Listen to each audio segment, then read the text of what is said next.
Hola, ¿qué tal? ¿Cómo estás? Espero muy bien. El día de hoy, dando continuidad al postdoctorado en tecnologías disruptivas e inteligencia artificial que llevamos a cabo en la Universidad de Carabobo, en la Facultad de Ciencias Económicas y Sociales, vamos a tener la ponencia de la investigadora Victoria Fernández, que pues en su doctorado se ha especializado en lo que son los estudios de tecnología educativa y nos va a hablar de aulas creativas, futuros innovadores y el impacto de la inteligencia artificial, centrando la exposición o la ponencia en lo que son es una especie de exploración de cómo la IA, cómo la inteligencia artificial puede de alguna manera ser utilizada para pues mejorar la creatividad en el aula.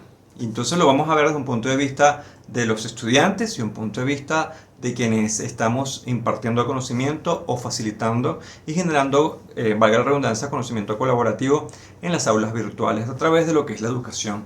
Yo no diría necesariamente a distancia, pero educación que se apoya en tecnología para lograr su cometido. Pues entonces, sin más, vamos a escuchar la ponencia de la investigadora.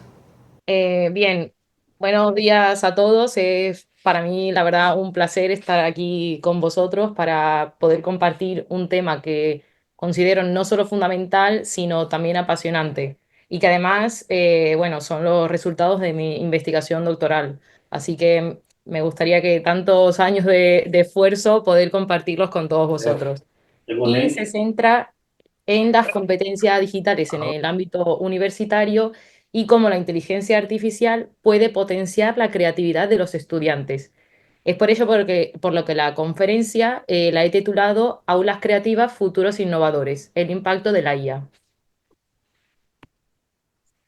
Para estructurar la presentación de hoy, he organizado el contenido, como podéis ver, en varios bloques que nos permitirán abordar de manera clara y progresiva los temas que quiero compartir hoy con vosotros. Entonces, primero comenzaré con una breve introducción sobre mi investigación y su contexto. Luego profundizaremos en el proceso de investigación, donde explicaré cómo fue diseñada y qué metodología utilicé para obtener los datos. A continuación, revisaremos los resultados de la investigación, donde veremos cuáles fueron las principales competencias digitales que los estudiantes dominaron, así como las áreas donde se identificaron dificultades. Posteriormente, analizaremos en detalle por qué la creatividad e innovación, ya estoy haciendo un poco de spoiler, por qué tuvieron las puntuaciones más bajas y qué factores contribuyen a estos resultados. Aquí es donde entra en juego el papel de la inteligencia artificial para transformar estas áreas de debilidad en fortalezas y que no se queden únicamente en debilidades. Finalmente, concluiré con algunas recomendaciones prácticas sobre cómo podemos integrar la IA. A partir de ahora voy a decir IA porque si no, inteligencia artificial, ya todo el mundo sabe que es IA, para fomentar la creatividad, y cerraré con un resumen de los puntos clave de la conferencia. Bien, con esta estructura espero ofreceros una visión clara de cómo la IA puede tener un impacto real y positivo en las aulas, para así preparar a los estudiantes que la verdad van a ser los futuros innovadores que necesita nuestra sociedad. Bien, para poneros en contexto sobre mi información, además de como ya me ha presentado, soy graduada en educación primaria, con mención en lengua inglesa. He hecho también el máster en formación y orientación para el trabajo, todo esto en la Universidad de Sevilla. Sin embargo, lo que me ha traído hasta aquí es mi doctorado, realizado en la Universidad de Bolonia, en Italia, gracias a la beca Santa Catarina del Colegio de España. Y la verdad que esta experiencia me ha permitido estudiar en profundidad el impacto de las tecnologías de la información y la comunicación en la educación. Algo que, como bien sabéis, pues es de mucha importancia en el mundo actual en el que vivimos. Así que elegí centrarme en las competencias digitales porque la verdad que considero, en un mundo donde la tecnología es omnipresente, pues la educación debe estar a la altura. Entonces, tras la pandemia, la educación a distancia, incluso ahora que estamos conectados online, se ha convertido en la norma. Entonces, más que nunca, necesitamos entender cómo nuestros estudiantes están enfrentando este cambio, porque sinceramente la integración de las TIC ya no es opcional. Han venido para quedarse y necesitamos el éxito académico y profesional aprendiendo a utilizarlas. Entonces, sí que realizar mi investigación en la Universidad de Bolonia fue para mí una experiencia enriquecedora, no solo por el enfoque internacional que me ofreció haber estado en Italia, sino porque pude trabajar de manera cercana con estudiantes que tenían otra cultura, porque al final España e Italia se parecen mucho, pero me gustaría, que es lo que hice, conocer realmente lo que ellos, los estudiantes necesitaban. Entonces, como ellos están inmersos en el aprendizaje en un entorno cada vez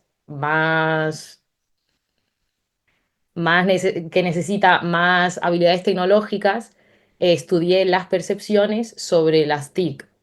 Entonces, no se trataba de saber si los estudiantes podían utilizar correctamente las herramientas tecnológicas, sino también de comprender en qué medida las usaban de manera creativa e innovadora para su propio aprendizaje y también la enseñanza de los profesores. Es decir, también yo me preguntaba, ahí cómo es que usan los profesores la tecnología, porque aquí mi grupo de investigación, la verdad que está muy, muy, muy metido en todo esto, entonces fui con la idea de conocer en Italia qué es lo que hacían. Entonces, como he dicho, el objetivo principal de mi investigación fue claro desde el principio. Quería medir el nivel de competencias digitales que poseían los estudiantes y especialmente su autopercepción sobre estas competencias. Es decir, ellos cómo valoran su capacidad para utilizar herramientas tecnológicas en su formación. Y más allá de eso, cómo podrían mejorar esas competencias, porque no vale solo, bueno, tengo estas competencias y me quedo ahí, sino que quería ver cómo, perdón. Ah, no. Entonces, estos resultados sí que fueron particularmente interesantes, ya que nos mostraron dónde están los retos más grandes para la educación y cuáles eran las áreas de mejora. Entonces, una de las decisiones clave en mi investigación fue optar por un enfoque metodológico mixto, que combinara tanto métodos cuantitativos como cualitativos. Entonces, esto no solo me permitió recoger datos numéricos y objetivos sobre las competencias digitales de los estudiantes, sino también explorar más a fondo sus experiencias y las percepciones personales.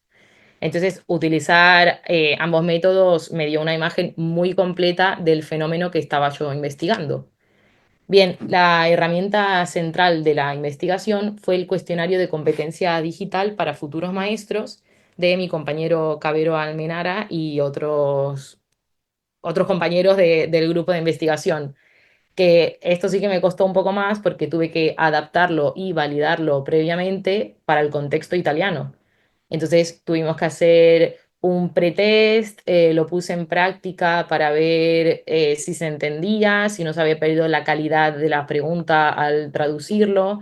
Entonces, es verdad que estuve 3 años y uno fue preparar todo el test porque si no me arriesgaba a que no tuviera ninguna validez. Entonces sí que uno de los puntos fuertes de este instrumento es su capacidad para medir con precisión las 5 áreas clave definidas por el marco europeo de competencias digitales. Entonces, teníamos desde la información y la alfabetización digital hasta la creación de contenido, la seguridad y los problemas digitales. Entonces, el cuestionario, pues eso, estaba estructurado en varias secciones, cada una evaluaba diferentes dimensiones y ahí eran preguntas cerradas en formato Likert, entonces ellos iban respondiendo del 0 al 10 según se sentían capaces de usar herramientas como software de edición o crear recursos educativos originales usando tecnologías emergentes. Eh, Ahora mismo que está todo lo de inteligencia artificial, pues esas también eran unas preguntas. Entonces, al final de todo, había una pregunta final que era fueron 7 preguntas abiertas donde les hacía diferentes preguntas. Entonces, esto sí que me permitió de verdad un buen margen para que los estudiantes me pudieran escribir contándome sus experiencias, porque a mí al final que respondan redondeando una casilla con un número no me servía tanto como para conocer y o sea, que ellos expresaran realmente sus opiniones sobre cómo las tecnologías los estaban ayudando o no, porque también puede ser que no les esté ayudando nada en el proceso de formación. Entonces, aquí sí que encontré una visión muy grande y sobre las barreras que los estudiantes sentían, especialmente cuando se trataba de eso, de aplicar las tecnologías en sus trabajos. En esta investigación, en la parte cuantitativa, participaron 782 estudiantes y en la cualitativa 31. Que es verdad que, bueno, el análisis cualitativo, pues me creía que iban a participar más, pero ahí la participación no fue el punto fuerte de la investigación porque también me costó conseguir a estudiantes, pero bueno. Entonces, sí, pero de todas maneras nos permitió obtener una visión de los resultados buena. Entonces, aquí ya entendemos el nivel de competencia digital que poseían, bueno, que poseen los estudiantes de la Facultad de Educación de Bolonia. Concretamente me centré en los grados de pedagogía, educación primaria e infantil. Entonces ahí también pues me aportó esa visión de dónde se tenía que mejorar. Porque ya digo, no nos tenemos que quedar únicamente con que son áreas de déficit, sino también áreas de mejora. Bien, eso, en general los estudiantes demostraron un buen dominio en el uso básico de las TIC. Esto incluye pues, habilidades como la utilización de software de ofimática, el manejo de sistemas operativos, la navegación en Internet, que bueno, al final, afortunadamente, son competencias que han integrado en su día a día. Entonces, por ejemplo, en el ítem relacionado con el manejo de sistemas operativos como Windows o Mac, más del 85% de los estudiantes se calificaron con una puntuación alta. Entonces, del mismo modo, en preguntas que evaluaban el uso de dispositivos y la gestión de herramientas básicas como el correo electrónico, la mayoría de los estudiantes también se sintió cómodo y capaz de utilizarlo. Entonces, esto refleja un nivel bueno en el área de alfabetización tecnológica y otro de los resultados destacables que yo creo que fue todo gracias, bueno, gracias porque, no porque la pandemia no ha sido bueno, pero sí que la adaptabilidad de los estudiantes a nuevas plataformas tecnológicas en el contexto actual, pues nos obligó a todos a pasar de 0 a 100 en utilizar todas las plataformas como Zoom, Google Classroom, Moodle y otras herramientas de aprendizaje a distancia. Entonces, sí que más del 70%, incluso más del 90%, podríamos decir, consideraron que estaban muy bien preparados para adaptarse a estos entornos. Entonces, esto, bueno, es un claro ejemplo del esfuerzo de los estudiantes por mantenerse al día, al menos con las demandas tecnológicas. Y, como no, en el área de comunicación y colaboración digital también obtuvieron muy buenos resultados. Al final, estas competencias se refieren a la habilidad para interactuar en entornos digitales, compartir recursos online, colaborar a través de Google Doc o Drive o varias plataformas de trabajo colaborativo. Entonces, aquí también los estudiantes se sintieron cómodos utilizando estas herramientas para trabajar en equipo y de manera colaborativa. Sin embargo, aquí viene el problema, porque no todos los resultados fueron igual de positivos que en las áreas que acabo de comentar. Entonces, un área que destaco, pero por su baja puntuación, fue la relacionada con la creatividad y la innovación en el uso de las TIC. Y eso fue algo que me llamó realmente la atención, porque a pesar de que tenemos acceso a miles de herramientas, no las sabían utilizar. Entonces, las preguntas que medían la capacidad de los estudiantes para concebir ideas originales, utilizar tecnologías emergentes, crear trabajos originales como Canva o miles de recursos que existen, recibieron las puntuaciones más bajas de todo el cuestionario. O sea, había más veces que se repetía el número 2 que aunque sea el 5. que digo, qué pena que podrían hacer sus trabajos y sus clases y todo mucho más interesante y divertido, pero no las sabían utilizar. Entonces, en concreto, menos del 50% de los estudiantes se sentían capaces de utilizar las tecnologías para crear trabajos originales o de mantenerse al día con las tendencias más avanzadas en las TIC. Y la verdad que esto es preocupante porque, como bien sabemos, la educación del siglo XXI no solo requiere que los estudiantes y nosotros mismos seamos competentes en tecnología, sino que seamos capaces de utilizarla de una manera innovadora para resolver problemas complejos y crear también nuevas oportunidades de aprendizaje. Entonces, una de las preguntas clave en esta área fue si tenían la capacidad de concebir ideas originales, innovadoras y útiles utilizando las TIC. Y aquí la media de la respuesta fue muy baja en comparación con otras competencias porque se obtuvo solo un 4,81 si mal no recuerdo. Entonces, claro, estaba muy por debajo. Las otras tenían un 8,5 y esta pues destaca, pero por malo, o sea, por tener un 4,81 que era algo que me llamó mucho la atención. Entonces, los estudiantes reconocieron que se sienten cómodos utilizando las herramientas básicas, como el Word, que todo el mundo, bueno, sí, se sabe utilizar, pero no se sentían tan preparados o cómodos para aplicarlas de una forma creativa e innovadora.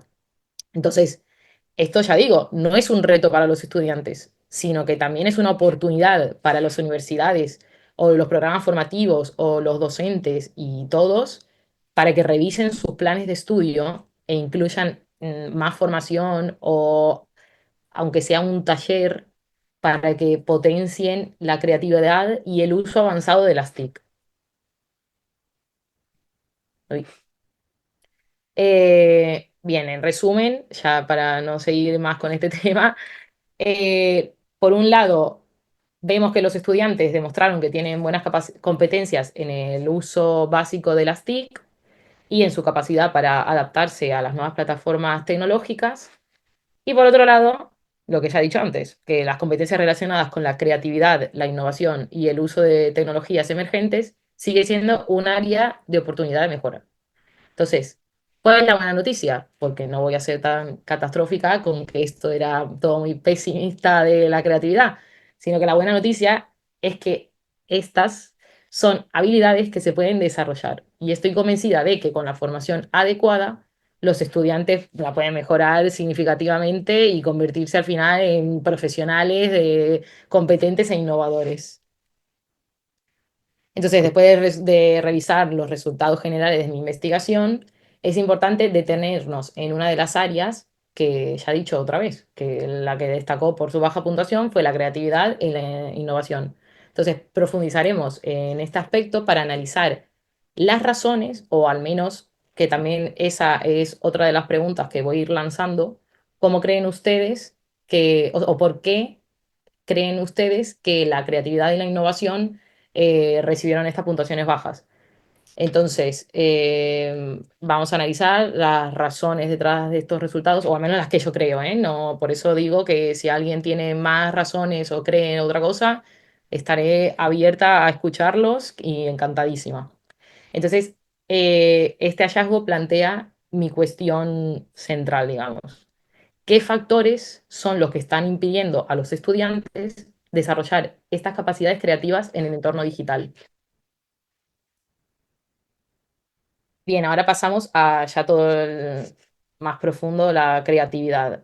Entonces, primero, es importante definir a qué nos referimos con creatividad en el contexto digital. Entonces, creo que en este entorno, pues la creatividad no se limita únicamente a generar ideas originales, sino que implica la capacidad de utilizar las TIC de manera novedosa para resolver problemas, crear nuevos productos educativos y encontrar formas de mejorar los procesos de enseñanza y aprendizaje. En otras palabras, ser creativos con las TIC significa no solo saber usarlas, sino también aplicarlas para innovar dentro del ámbito educativo, que ahí está el problema. Entonces, como he dicho antes, los resultados de mi investigación indican que los estudiantes no se sienten capacitados para utilizar las TIC de esta manera y son ellos mismos los que admiten que no cuentan con las habilidades necesarias para llevar este tipo de investigaciones. Entonces, de ahí me pregunta, ¿por qué sucede esto? O sea, ¿qué estamos haciendo mal nosotros y la facultad y todos los que nos plantean el plan educativo y por qué no fomentan esto para una mejora? Entonces, los estudiantes sí que me indicaron y me estuvieron comentando además en la clase que no podían responder más, con un número más elevado porque me decían que a menudo no se les enseña a pensar de manera creativa con las herramientas tecnológicas que tienen a su disposición. O sea, no saben cómo dar el paso siguiente y se quedan solamente en el, bueno, esta es la herramienta, se acabó. Entonces, una de las principales razones que identificamos para esta falta de creatividad es el acceso limitado a herramientas tecnológicas avanzadas. Entonces, a ver, es verdad que las tecnologías emergentes pues no son siempre accesibles para estudiantes durante su formación universitaria. Y es verdad que de eso pues ellos no tienen la culpa. Pero aunque sí que han oído hablar de estas tecnologías, ya sea fuera del ámbito universitario o fuera de las escuelas o fuera de donde sea, no han tenido oportunidad de trabajar con ellas en un entorno práctico. Entonces, al final, cuando más uno aprende es en la práctica. Entonces, sí que los resultados de mi investigación cualitativa reflejan este problema. Entonces los estudiantes otra vez me volvieron a decir que ellos están muy interesados en aplicar la realidad aumentada, el uso de simulaciones para estudiar, pero si no tienen los recursos necesarios para experimentar con ellos, pues poco van a aprender.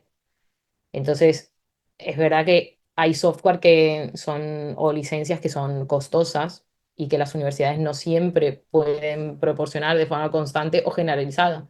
Pero claro, yo sí que me creía que la Universidad de Bolonia, siendo la Universidad de Bolonia, pues iba a invertir un poquito más, sobre todo que es verdad que mientras estaba estudiando todo el plan educativo, el Ministerio de Italia invirtió 2,1 millones de euros en la especialización y la mejora de las tecnologías para los profesores. Entonces yo lo que digo es, ese dinero, ¿a dónde va? Si después los estudiantes no tienen acceso a esas tecnologías, que supuestamente el gobierno invierte todo ese dinero para eso, para mejorarlo. Entonces, además de todo este acceso limitado a las herramientas avanzadas, otro factor es la falta de capacitación específica en el uso creativo de las tecnologías. Entonces, por más que los programas educativos incluyan la formación en competencias tecnológicas básicas, es verdad que después los estudiantes señalan que la orientación, o sea, que su formación carece de una orientación hacia la creatividad y la innovación. Entonces, no se les enseña cómo pueden utilizar las TIC para resolver problemas o resolver ejercicios o lo que sea de manera original o cómo integrar estas tecnologías en su futura práctica docente, porque al final a mí también me interesaba eso conocer, digo, si estos van a ser futuros profesores, ¿cómo van a ser ellos para enseñarle a los niños pequeños? Entonces, si ellos no tienen formación, ¿qué pretendemos que aprendan los niños pequeños, que son los que van a estar después en la sociedad? Entonces, me contaban que habían recibido cursos sobre tecnología, pero que se centraban más en el manejo técnico de estas herramientas y menos en cómo usarlas de manera creativa.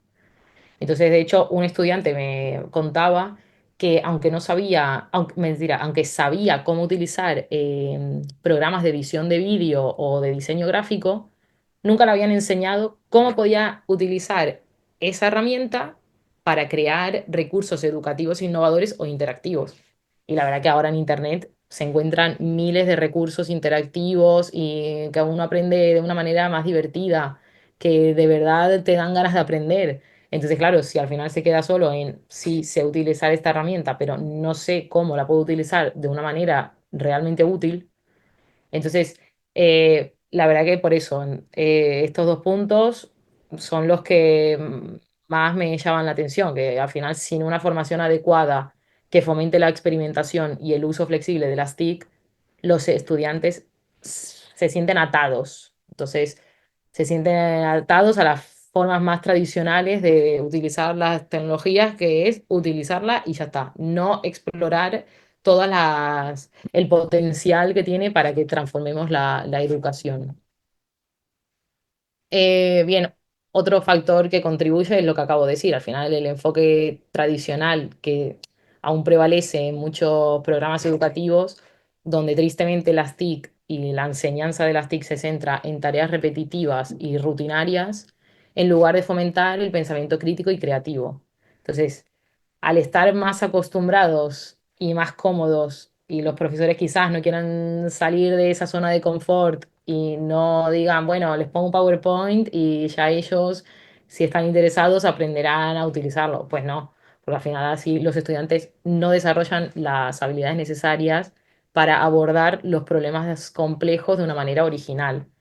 Entonces, por eso muchos me decían que sus experiencias formativas con las TIC se limitaban a tareas específicas como redactar un informe, que lo único que tienen que hacer es tocar un nuevo documento en Word o compartir un documento en Google Drive para que cada uno vaya escribiendo su parte o todas cosas así, o crear presentaciones, pero que tampoco es que sea muy difícil, porque ahora que se utiliza una plantilla, que la verdad que yo también he utilizado una plantilla en esto que no va fácil, pero bueno. Entonces, esto al final no les da un margen para pensar fuera de los límites que establecen. Entonces, sí que es fundamental que les demos oportunidades de aplicar las TIC en un contexto más abierto y flexible. Bien, en tu conclusión, la baja puntuación en creatividad e innovación no es sorprendente si consideramos los factores que contribuyen a este resultado.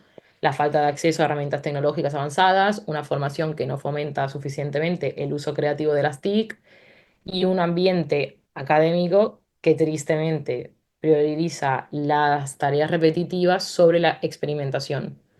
Entonces, todos estos factores están limitando el potencial de los estudiantes para aplicar las tecnologías de forma innovadora. Entonces, sí que creo, y quizás alguno esté de acuerdo o no, y ahí ya después me contarán, que las universidades y los programas educativos sí que deben tener en cuenta estas barreras y deberían escuchar más a los estudiantes. O sea, ¿qué les están pidiendo a los que de verdad forman parte y forman la universidad? Porque ellos necesitan, hay que comenzar a implementar cambios que permitan a los estudiantes aprender a utilizar estas tecnologías de forma creativa y significativa. Entonces, solo así es como los vamos a poder ayudar a convertirse en verdaderos innovadores en el ámbito educativo y en otros ámbitos. Yo al final hago referencia al ámbito educativo porque es el mío, pero esto se puede aplicar a miles de ámbitos. Bien, pasamos ahora a la parte más interesante. Pero antes de sumergirnos en las oportunidades que nos ofrece la IA para potenciar la creatividad, es importante que aclaremos algunas ideas clave sobre cómo trabajar de manera efectiva con estas herramientas. Porque, de verdad, la inteligencia artificial no es una varita mágica que hace el trabajo por nosotros, sino que requiere de una interacción activa y consciente por nuestra parte para que los resultados sean útiles. Entonces, antes de continuar, quiero que entendamos tres principios fundamentales al trabajar con IA. Además que la escuché también en una conferencia que me pareció magnífica, así que lo tenía que compartir con ustedes por si no los conocían. Entonces, primero, a ver, es esencial que entendáis que la inteligencia artificial no está creada para sustituirnos, porque muchas veces tenemos miedo de decir, yo como profesora digo, ay, a ver si ahora los alumnos van a utilizar el ChatGPT o como le digan, y ya el profesor para qué va a estar si uno le habla al ordenador y te responde y te da unas respuestas más rápidas, pero no. Hay que tenerlo claro, la inteligencia artificial está para asistirnos. Entonces, un buen ejemplo que también utilizaban en la conferencia es la herramienta de Microsoft llamada Copilot. Entonces, su propio nombre, Copilot, te está diciendo que la IA está aquí para actuar como un copiloto. O sea, nos ayuda, nos guía y mejora nuestro rendimiento. pero al final nosotros seguimos siendo los pilotos del coche, entonces tenemos que tenerlo eso muy claro, que no tenemos que tener miedo a utilizarla por si nos va a sustituir. Entonces, si hubiesen querido que sí que nos sustituya, directamente le ponen pilot y no copilot. Entonces, este es el primer error, pensar que la IA nos va a hacer el trabajo a nosotros. Y eso no, o sea, eso bórrenselo de la cabeza, porque lo que está es para mejorar nuestro propio trabajo. No podemos delegar completamente en ella y decir, ah, bueno, ya está, me lo va a hacer la IA y sacamos. Uy, perdón. Entonces, el segundo principio es que los resultados de la IA rara vez son perfectos a la primera. Entonces, esto es como si le pedimos a un diseñador o a otro colaborador un trabajo. Entonces, uno primero pues le da instrucciones, recibimos una propuesta inicial, después le pedimos modificaciones y así va a ser hasta que obtengamos lo que buscamos.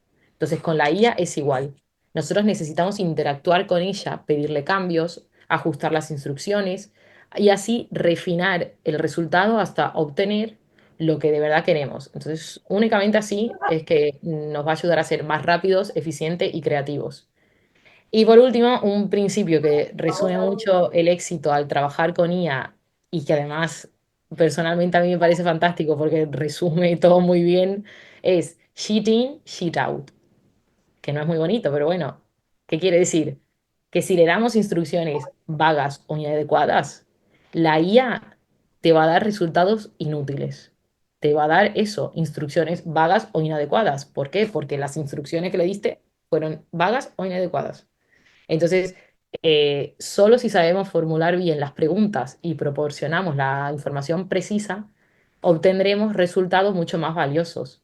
Que esto es lo que se llama el prompt engineering, que al final, bueno, básicamente es hablar con la IA de manera que pueda entendernos y nos dé respuestas de calidad. Entonces, este proceso de interactuar con la IA, darle información clara, pedir ajustes, es lo que de verdad necesitamos para poder aprovecharla al máximo. Que muchas veces pasa eso, al final uno le da instrucciones que no son muy buenas y te da una respuesta que no es muy buena y dice, bueno, esto al final no sirve para nada la IA, lo que puedo hacer lo hago yo más rápido. Y no, el problema es que no la estamos sabiendo utilizar.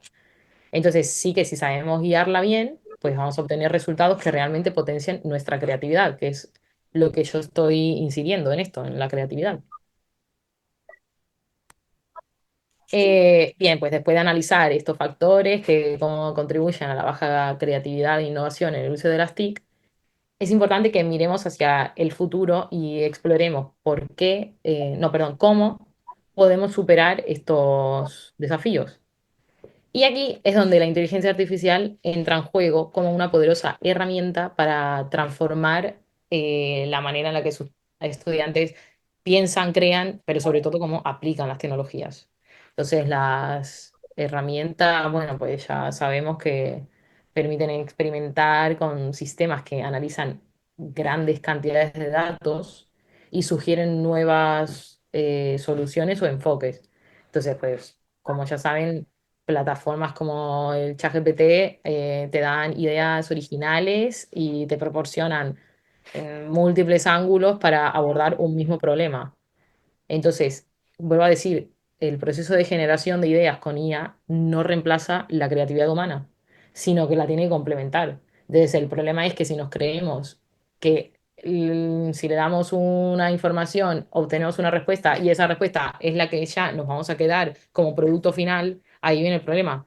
Tenemos que saber y tenemos que aprender a evaluar de otra manera y en cambiar el enfoque pedagógico que le estamos dando nosotros a las clases. Entonces, un estudiante puede, por ejemplo, utilizar una herramienta de IA para recibir sugerencias sobre cómo puede estructurar un proyecto educativo o cómo mejorar incluso una lección. Un profesor le puede preguntar y contarle, tengo una clase donde un alumno tiene TDAH o tiene cierto problema, ¿cómo lo podría mejorar utilizando tanto recursos digitales como tradicionales? Porque no hace falta olvidarse del libro. A mí me encanta leer en papel y yo para eso soy, digamos, antigua. pero al final es que no pasa nada por utilizar los dos. De hecho, cuanto más recursos, ya sean digitales, tradicionales y una mezcla, es como realmente va a servir para nuestras clases. Entonces, la IA, ¿qué es lo que hace? La IA al final ofrece una chispa inicial para motivar a los estudiantes a explorar caminos creativos y es como, digamos, al final un brainstorming de cómo podemos mejorar un proyecto que tengamos para eso, ¿no? Para hacer el pensamiento más divergente y en el ámbito educativo es muy, muy, muy interesante porque al final los estudiantes están acostumbrados a un proceso más lineal y predecible. Entonces, si la IA puede potenciar la creatividad, esto va a ser lo mejor.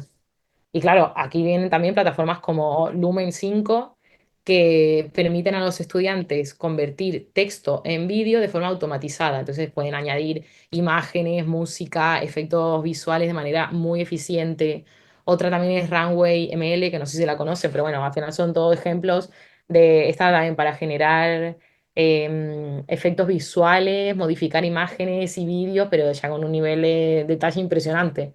Que claro, al final todo esto uno lo piensa para niños pequeños y estarían en la clase así, embobados, mirando cómo se pueden utilizar herramientas. Y bueno, incluso a mi madre yo le pongo ejemplos y también se queda así embobada porque eso ella no lo utilizaba y ella que es profesora siempre estaba preguntando, uy, ¿cómo puedo utilizar o cómo puedo mejorar esto? ¿Cómo lo puedo implementar? Entonces, también existen las simulaciones virtuales que, bueno, pues permiten a los estudiantes explorar y experimentar con soluciones innovadoras problemas complejos en un entorno controlado. Entonces, sí que como ofrecen pues escenarios realistas, conozco un caso que era de una simulación virtual de un laboratorio, no, perdón, de un quirófano. Entonces, los estudiantes de medicina estaban como metidos en el quirófano y como no se pueden meter, obviamente por todos, por la seguridad y la sanidad, entonces sí que me parecía muy interesante porque ellos mismos si tienen que estudiar algo de, no sé, cirugía o lo que sea, pueden con Labster, que es otra plataforma que ofrece simulaciones de laboratorios, pues eso, áreas como la biología o la química o imaginarse que están ellos mismos ahí adentro. Entonces, otro aspecto clave es la capacidad, eso, para personalizar el aprendizaje. Entonces, cada uno tiene que ser consciente de qué es lo que quiere aprender y cómo lo quiere aprender. Entonces, pues perfectamente se puede meter en las páginas. Es cierto que hay algunas que son de pago, pero la mayoría está en abierto. Aunque pagando te ofrezcan más recursos, el sin pago también está muy bien. Entonces, a menudo eso, la falta de creatividad en los estudiantes se debe a que el entorno educativo no se adapta a los intereses individuales. Entonces, ahí sí que la IA pues, puede identificar las áreas de interés de un estudiante y darle recursos más personalizados para que la verdad los motiven a explorar más a fondo esas áreas, porque al final cada uno le da la instrucción correcta a la IA y te lo hace según tus gustos. Entonces, así seguro que van a estar los estudiantes más motivados. Entonces eso, al final, bueno, pues quiero destacar el rol de la IA como asistente. Están Notion y Miro, que son también otras plataformas para que organicen sus ideas y desarrollen proyectos complejos, pues mediante la colaboración digital. Que al final, bueno, colaborar y hacer el trabajo en grupo siempre es también mucho más divertido.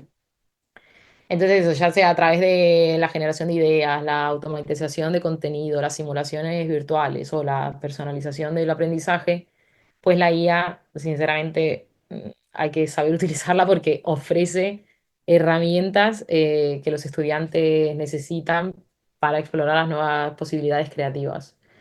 Entonces, ahí está la cosa. El reto es cómo integrar esas herramientas de manera efectiva en los programas educativos. A ver, un momento, perdón. Ay, sí. A ver, un momento, porque es que no sé qué ha pasado. Aquí, perdón, ¿eh? Bien, ahora pasamos a la parte más interesante de esta conferencia y es importante que miremos hacia cómo podemos aplicar estas herramientas de manera práctica en el aula. Entonces, yo ya he dicho el nombre de varias plataformas, pero claro, ¿cómo podemos ahora no solo conocerlas, sino utilizarlas de manera estratégica para fomentar el pensamiento creativo y ayudar a los estudiantes que desarrollen sus competencias de una manera innovadora? Entonces, a continuación, voy a presentar tres ejemplos concretos, porque tampoco me quiero extender más y tampoco es que sea experta, porque me estoy especializando todavía, pero sí que son las que más interesantes encuentro. Entonces, obviamente, el ChatGPT, que como saben o no saben, pero lo aprenden ahora, es que se puede adaptar a los diferentes perfiles de estudiantes.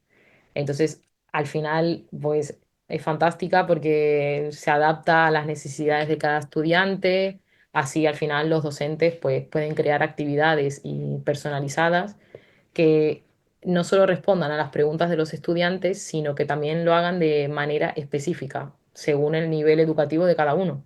Porque al final, aunque en una clase haya 25 niños que tengan todos la misma edad, cada uno es diferente. Entonces, ahí eso lo tenemos que tener muy claro, porque por más que uno crea que los 25 van a ser iguales, quizás el ChatGPT te da 25 preguntas diferentes para los 25 alumnos con sus necesidades. Entonces, aquí, por ejemplo, al plantear una pregunta muy fácil como ¿qué es la fotosíntesis? Que fue la que a mí se me ocurrió para ponerles como ejemplo. Entonces, el ChatGPT pues se adapta a los distintos niveles educativos.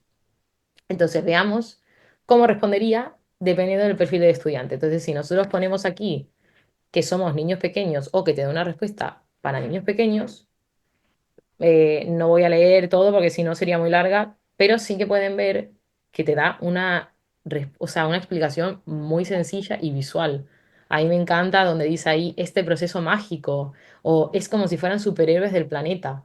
Entonces, claro, yo estaba pensando en mis sobrinos que son pequeños y digo, si un profesor le explica así, seguro que me daban ganas hasta a mí de volver a estudiar la fotosíntesis a pesar de que ya la estudié hace muchos años.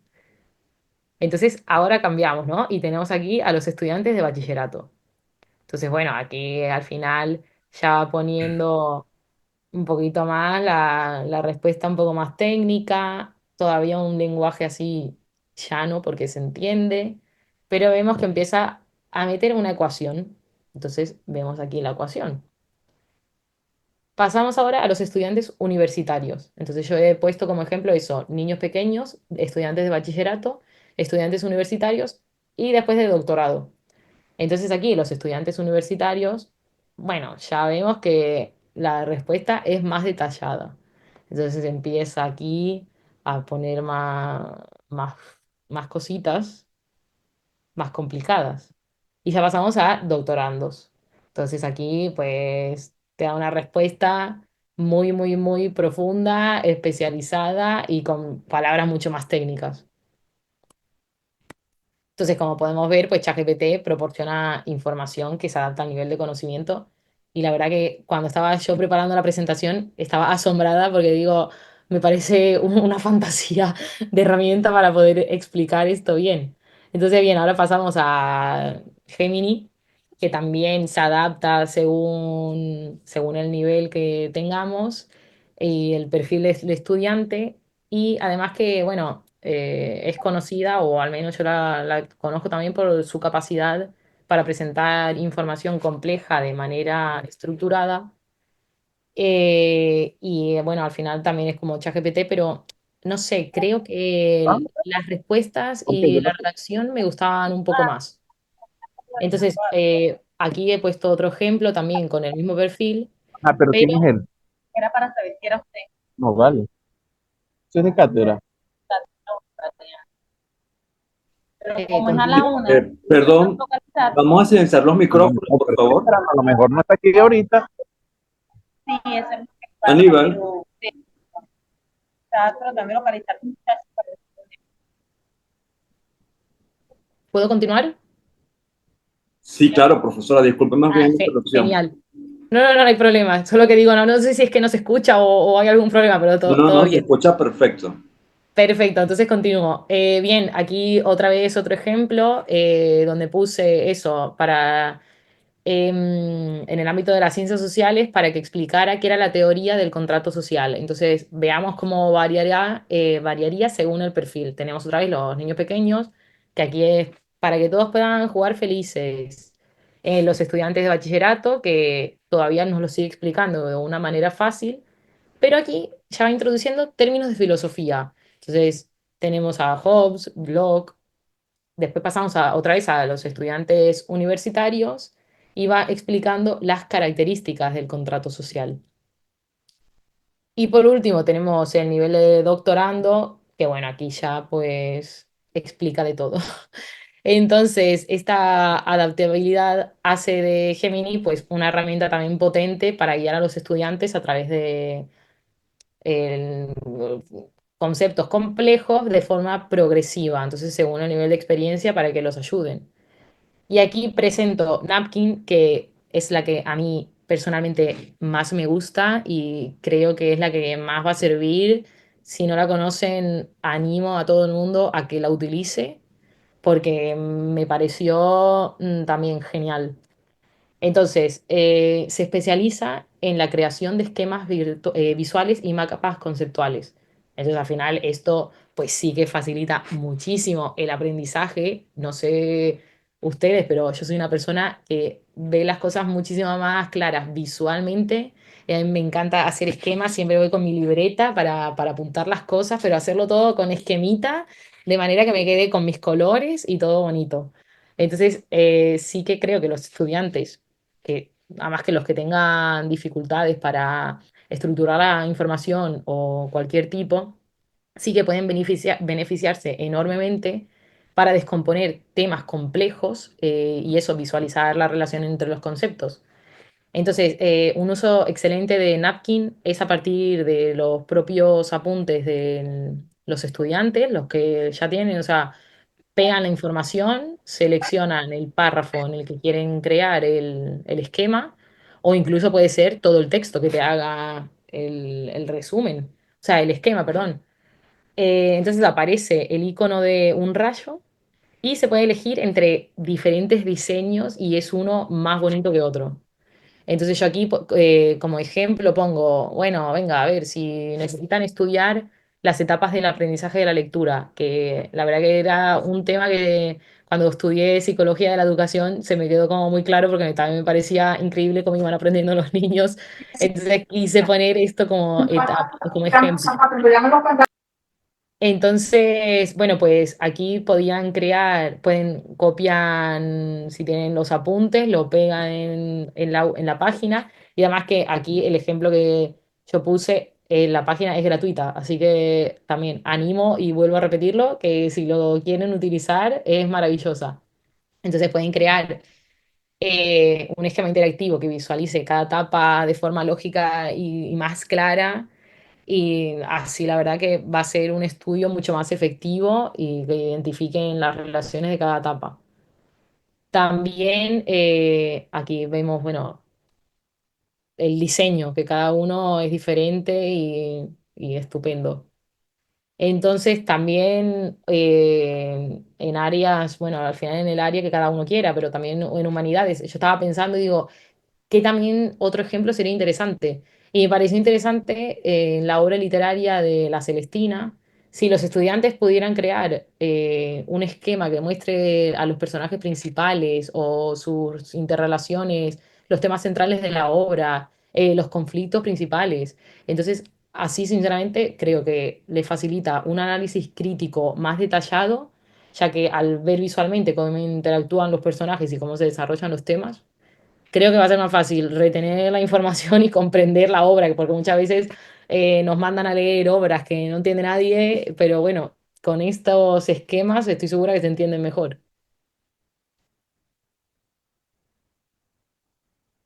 Aquí vemos más diseños. Y bueno, además que no solamente se limita a el uso, o sea, con el uso de los apuntes tradicionales, sino que también le podemos pedir directamente que nos dé un texto y de ahí descomponerlo, el contenido, en el esquema visual. Entonces, la verdad que esto me parece también otra cosa maravillosa de la aplicación, porque si necesitamos una información rápida o queremos conocer conceptos que todavía no dominamos del todo, se lo preguntamos a la IA y nos lo hace. Entonces, ¿qué tenemos que hacer? Pues aquí pongo, por ejemplo, si un estudiante de biología tiene que repasar el proceso de la mitosis. Entonces, selecciona New Napkin, Draft with AI y escribimos directamente, necesito repasar el proceso de la mitosis, que es lo que yo había hecho. Entonces, luego creamos un mapa conceptual claro que visualice cada etapa del proceso celular y esto va a ser muchísimo más claro para memorizar las distintas fases de manera visual y organizada, que muchas veces con tantas fases no nos acordamos. Aquí vamos viendo. Bien, entonces integrar la inteligencia artificial ayuda a personalizar el aprendizaje según el nivel del estudiante, como ya hemos visto que va haciendo ChatGPT y Gemini. Y con Napkin, pues eso, podemos crear el pensamiento muy visual y que facilita a la retención como a la comprensión de la información. Entonces, sinceramente creo que el uso de la IA en la educación abre puertas a una enseñanza mucho más flexible y sobre todo creativa, que estoy siendo un poco insistente con ese tema de la creatividad, pero por eso, porque me llamó la atención que era el área que tenía un 4,81 de media en mi investigación. Entonces, vuelvo a repetirlo, para que al final las herramientas de IA se utilicen de una manera efectiva en el aula y realmente sirvan para algo, los profesores son los que tienen que estar preparados para integrar esta tecnología en sus prácticas diarias. Entonces, ¿a qué nos lleva esto? Pues a la formación continua. Al final, sin una formación adecuada, los profesores pueden sentir o que están perdiendo el control o que no tienen las capacidades necesarias para integrar estas herramientas de manera eficaz en su enseñanza. Entonces, es lo que voy a repetir. ¿Qué es lo que tenemos que hacer? Pues cambiar el enfoque pedagógico. Al final, si tenemos que cambiar el método de la evaluación porque no nos fiamos de que un estudiante haya hecho todo su trabajo con inteligencia artificial, que puede pasar, tenemos que aprender a evaluar de otra manera.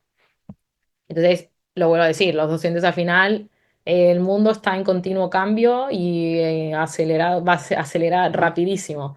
Entonces ya no tenemos que ser solo transmisores de conocimiento, sino que tenemos que actuar como facilitadores en eso, en un entorno que cada vez está más automatizado y personalizado. Entonces, nada, muchos profesores lo que puede que tengan es temor o incertidumbre porque no se sepan enfrentar a esta tecnología. Y al final es natural que existan preocupaciones. Ya lo digo, mi madre que es profesora tiene miedo de utilizar la inteligencia artificial porque, uy, las niñas ya se van a aburrir de estar escuchándome. No, o sea, lo que tiene que hacer es saber aplicarla. Por eso yo en eso le insisto mucho. Y digo, no te va a controlar la IA, la que vas a controlar la clase eres tú, pero la que tiene que saber hacerlo también eres tú. Entonces, no nos podemos quedar solo en eso.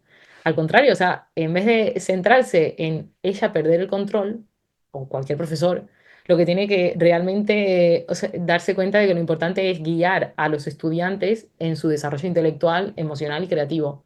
Entonces es eso, o sea, la IA no puede ser vista como un evento puntual, sino como todo un proceso continuo que necesita estar cada día mejorando. Entonces, al igual que la tecnología avanza, la formación del profesorado también lo tiene que hacer. Así que bueno, ya sea con talleres o seminarios o espacios de reflexión pedagógica con otros profesores, donde puedan compartir las experiencias o que han visto de las noticias, porque al final en las noticias siempre salen cosas de la IA. Bien, ya por último me callo, que si no se va a hacer esto un poco pesado, pero quiero poner eso para cerrar esto, destacando, voy a destacar algunos aspectos que ya hemos visto. Entonces, primero, ya hemos visto que las TIC son fundamentales en el entorno educativo moderno. Entonces, mi muestra, los estudiantes de la Facultad de Educación de Bolonia ya han demostrado un dominio adecuado en el manejo de herramientas básicas pero eso, al final usarlas no sirve de nada, tenemos que ir más allá y preparar a los estudiantes para que sean innovadores y puedan aprovechar estas herramientas para resolver problemas de manera original.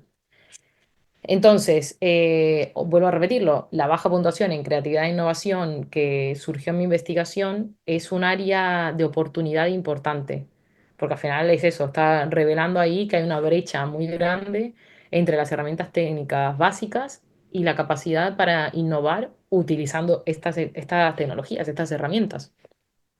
Entonces, si los estudiantes no tienen la oportunidad de interactuar con tecnologías o no se les enseña cómo utilizarla de manera creativa, su potencial queda Sí, restringido. sí, ajá, ya le iba a decir. Entonces, ¿qué creo y considero? Pues que en este contexto la IA surge como una solución para esta carencia que tienen. Entonces, lo que tiene que ser es un catalizador, o sea, aumentar todo para el pensamiento creativo de los estudiantes. Entonces, hemos examinado ejemplos concretos de estas herramientas y cómo se pueden adaptar a los distintos niveles educativos, permitiendo que cada estudiante reciba una respuesta personalizada según su nivel de conocimiento o necesidades, o incluso según sus gustos, porque le podemos poner, me gusta, no sé, un equipo de fútbol y que toda la respuesta sea basada en los jugadores de ese equipo. Y estoy seguro que eso a todo el mundo al final le gusta. Entonces, eso, la personalización y la capacidad de experimentar con nuevas ideas fomentan la creatividad en el aula. Entonces, ya para terminar, nos tenemos que adaptar.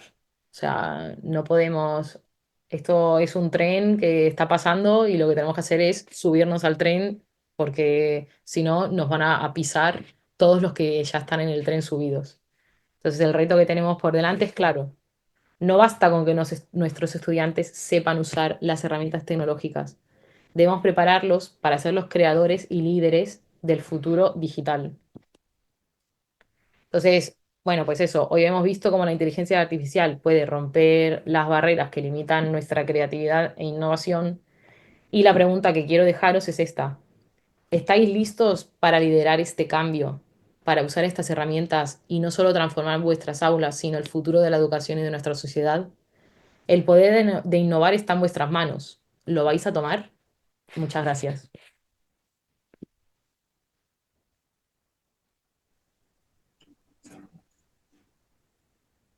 Bueno, muchísimas gracias por la ponencia a la profesora Victoria Fernández, ese Lucy. Particularmente, pues la disfruté muchísimo. Ciertamente hay un tren y creo que los Sí, muchachos, las nuevas generaciones ya se subieron. Nos toca a nosotros romper el exacto. paradigma y subirnos también, porque pues si no, Lo vamos a tener que qué, hacer. qué reto se pone para todos.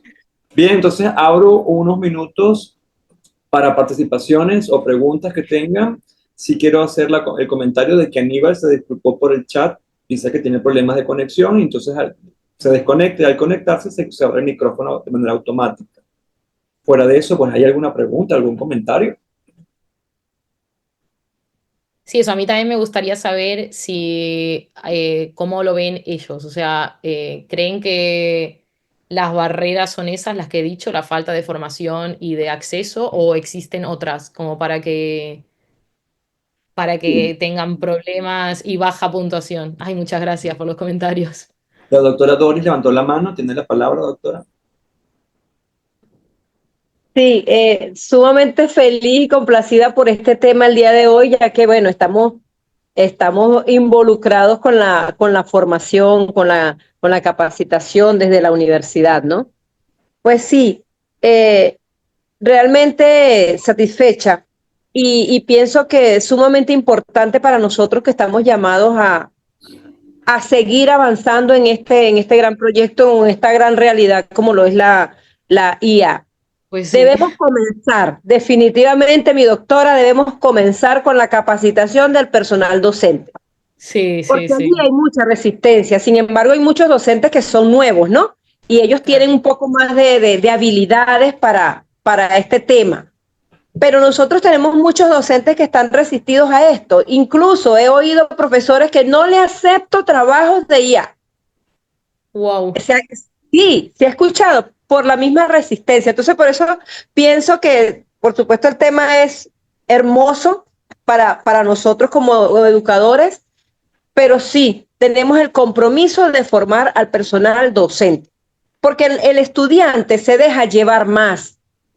Él quizás no actúa por falta de orientación, como usted perfectamente lo dice, no actúa porque, bueno, no tiene las herramientas, no tiene la capacitación, ¿ve? Entonces, pero muchas veces también es que nosotros mismos permitimos ese bloqueo en el estudiante, nosotros como docentes, ¿no? Entonces, Sí, bueno, sí, que eso, que al final uno tenga miedo de utilizarlas y no las comparta con el estudiante y al final si el estudiante va a clase y no ve que se utilicen, pues dice, bueno, no las utilizo tampoco. Que al sí, final entonces me llevo esa tarea, me cuando llevo uno la tarea. aprende es en la práctica, así que nada, hay que practicar. Me llevo la tarea para la formación también de los docentes inicialmente para que tengan, alcancen esas habilidades y puedan compartirla con sus Claro, estudiantes. exacto, ahí está la clave, en poder después Gracias, doctora. formarte y compartirlo. Así que Así es. ha dado usted en el clavo con esa frase. Así es. Gracias, gracias. Muchas gracias. Bien, si alguien más tiene algo más que decir, leo un poco por acá. Excelente ponencia, doctora, doctor Carlos Hinojosa, doctora Romero. Felicitaciones a la doctora auditora. Realmente el papel del docente para guiar estos procesos, para afianzar la creatividad de los estudiantes. La doctora Yorsaide levantó la mano. Tiene la palabra, doctora.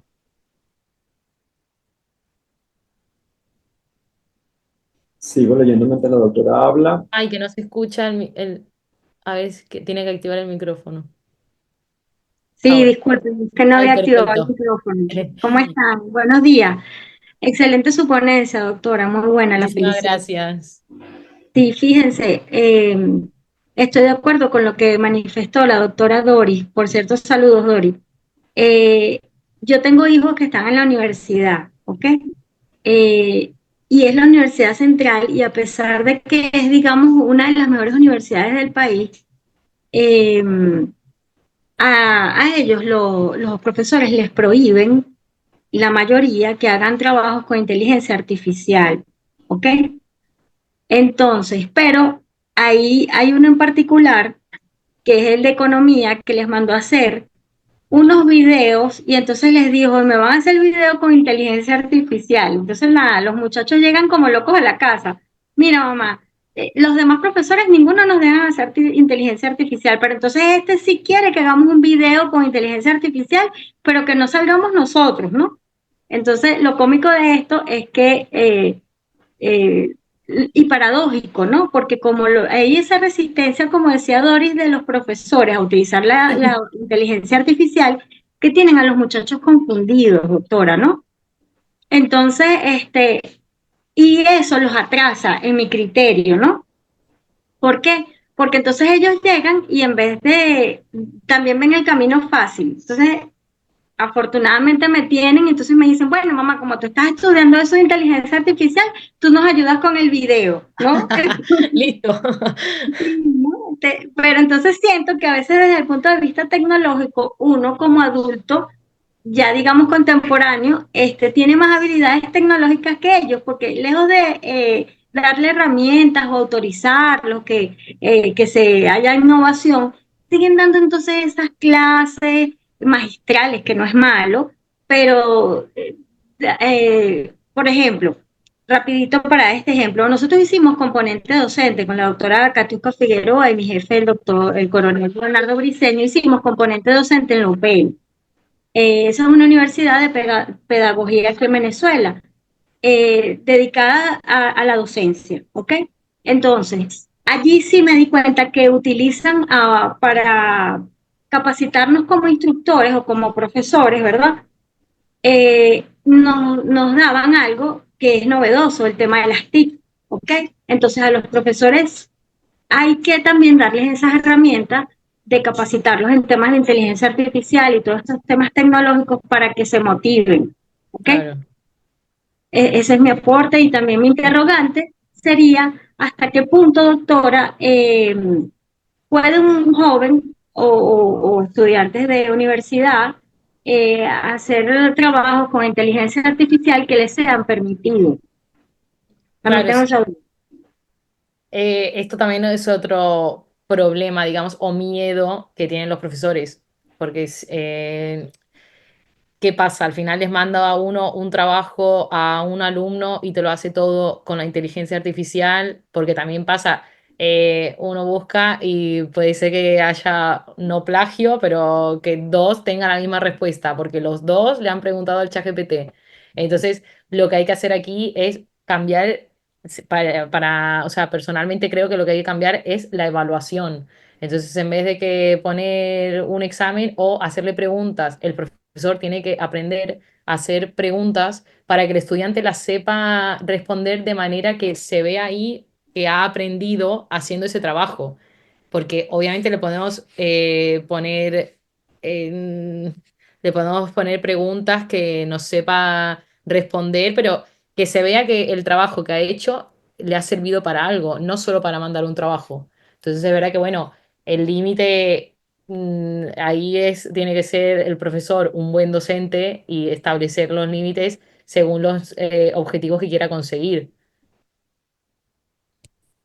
Pero sí que es verdad que lo que comenta de sus hijos me parece extraordinario, porque no se sabe al final si hay que estar a favor de la IA, en contra. Entonces, el profesor tiene miedo o no, pero bueno, sinceramente creo que al final, si los dejan utilizar la IA, van a aprender muchísimo más motivados porque van a decir, bueno, como en la otra asignatura no la puedo utilizar y aquí sí, quizás van a estar más motivados para utilizarla y van a aprender más en esa clase.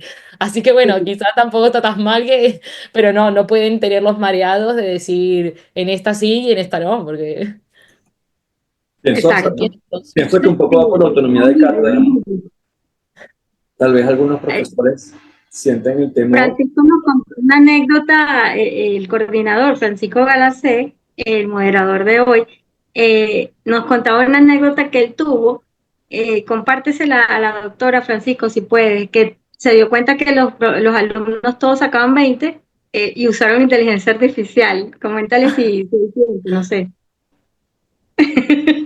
Bueno, pero es también un poco, pienso yo, que la autonomía de cátedra en las universidades da para que no se fije una postura desde la universidad y cada profesor tome el rol de qué hacer en su salón. Sin embargo, entonces ahí está el tema del tren y está el tema del paradigma, ¿no? Y luego de que nos subimos al tren y rompemos incluso el paradigma, viene la siguiente postura filosófica que nos presenta la doctora y es, entonces ahora hay que ser creativo y hay que incentivar la creatividad utilizando estas herramientas. Allí yo pienso que entonces se nos complica un poco más el panorama si no estamos lo debidamente formados. Mi conexión está inestable, por lo que veo. Voy a pasar a la otra red. sí. Con doctorado.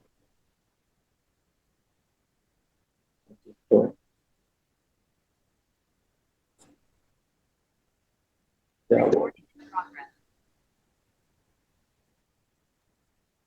Ok, aquí estoy. Comentaba un poco que también todo depende de la universidad, ¿no? Porque en aras de esa libertad de cátedra, autonomía de cátedra, ocurre que cada quien es libre, ¿no? De hacer lo que quiere dentro de su aula, pero se nos puede entonces ir ese tren. O sea, la universidad no fija postura, cada quien lo hace, pero si no se rompe el paradigma, se nos puede ir ese tren en el que los estudiantes sí se subieron. Y la Claro. pregunta que hago es, y va en relación con lo que la doctora nos comentaba, después que nos subimos y rompemos el paradigma, entonces hay que ser creativos y de paso incentivar la creatividad en los alumnos. ¿Qué pudiésemos hacer para lograrlo? ¿Qué herramientas pudiésemos hacer para lograrlo? Ciertamente el caso de la doctora pues me llama la atención porque los hijos le preguntan a ella y ella me llama a mí y me pregunta, ¿qué herramientas puedo utilizar para ayudar a hacer el video? Pero bien, porque cada profesor fija una postura. Yo por lo menos doy clase en la parte de matemática financiera y para mí es un reto gigante cuando hago un examen y creo que eso es lo que comentaba la doctora hace un momento porque yo hice un examen a distancia la primera vez y pues era un examen de investigación de operaciones. Entonces se busca optimizar algo y una respuesta clara, ¿no? Fija, un número. Y cuando comenzó a ver un examen en el que todo el mundo tiende a salir, yo no diría mal, pero es un examen de cierta dificultad, comenzó a corregir y era 20, 20, 20, 20, 20. Y digo, ¿qué está pasando acá?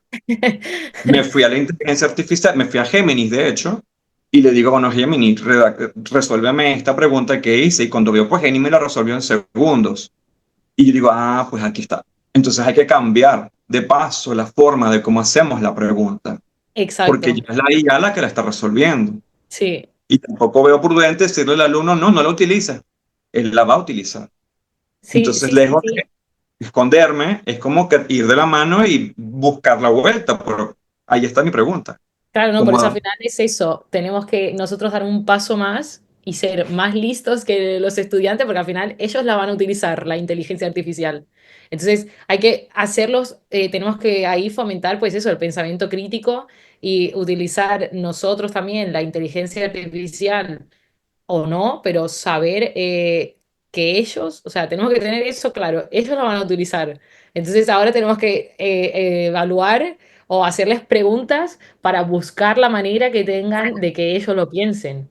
Porque al final, pues herramientas, uno busca en internet y le aparecen 500.000 herramientas de IA, porque cada día sale una diferente. Pero sí que eso, organizar las clases para que le busquemos las coquillas nosotros a los estudiantes y que no nos pisoteen, porque al final, bueno, los docentes somos nosotros. Entonces, Así tenemos es. que cambiarlo un poco. Doctora, está lleno el chat de felicitaciones por la conferencia. Yo no sé Muchísimas si hay una gracias. Si no, pues podemos cerrar la sesión del día de hoy, pero sí quiero decir esto. Por ejemplo, felicidades, doctor, y agradecido por su compartir con nosotros. Eh, Felicitaciones por tan excelente conferencista, buen contenido, mensajes que llevan a la reflexión. Ariana dice feliz y bendecido día, excelente ponencia, felicitaciones, importante el buen uso de la IA. Habría que también pensar un poco el tema de los valores, ¿no? Entiendo que los valores acompañan a la sociedad y cada sociedad actúa distinto, pero también es importante, ¿no? Tomarlo en consideración y en cuenta. Bueno, profe, lo que veo son puras cosas buenas y bendiciones para usted. Muchísimas Muchísimas gracias gracias. por compartir con nosotros. Entonces, si no tienen más preguntas, tal vez unas palabras finales y despedimos la sesión. Bueno, la verdad que ha sido para mí un placer poder compartir tanto, bueno, mi investigación doctoral, que he trabajado durante 3 años con mucho esfuerzo, pero poder compartirla también con ustedes que están tan lejos, pero bueno, ojalá algún día poder vernos en persona y seguir dialogando con este tema y que también me cuenten más experiencias que son muy enriquecedoras para mí. Así que nada, ha sido realmente un placer y he preparado pues esta conferencia y el PowerPoint con muchísimo cariño. Bueno, pues muchas gracias, doctora. Espero pasen un Muchas feliz día. gracias. Vamos a desconectarnos unos minutos y luego regresamos para la sesión de Vale. conclusión nosotros. Pero muchas Nada, gracias por entonces. muchas Vamos hablando. gracias, adiós.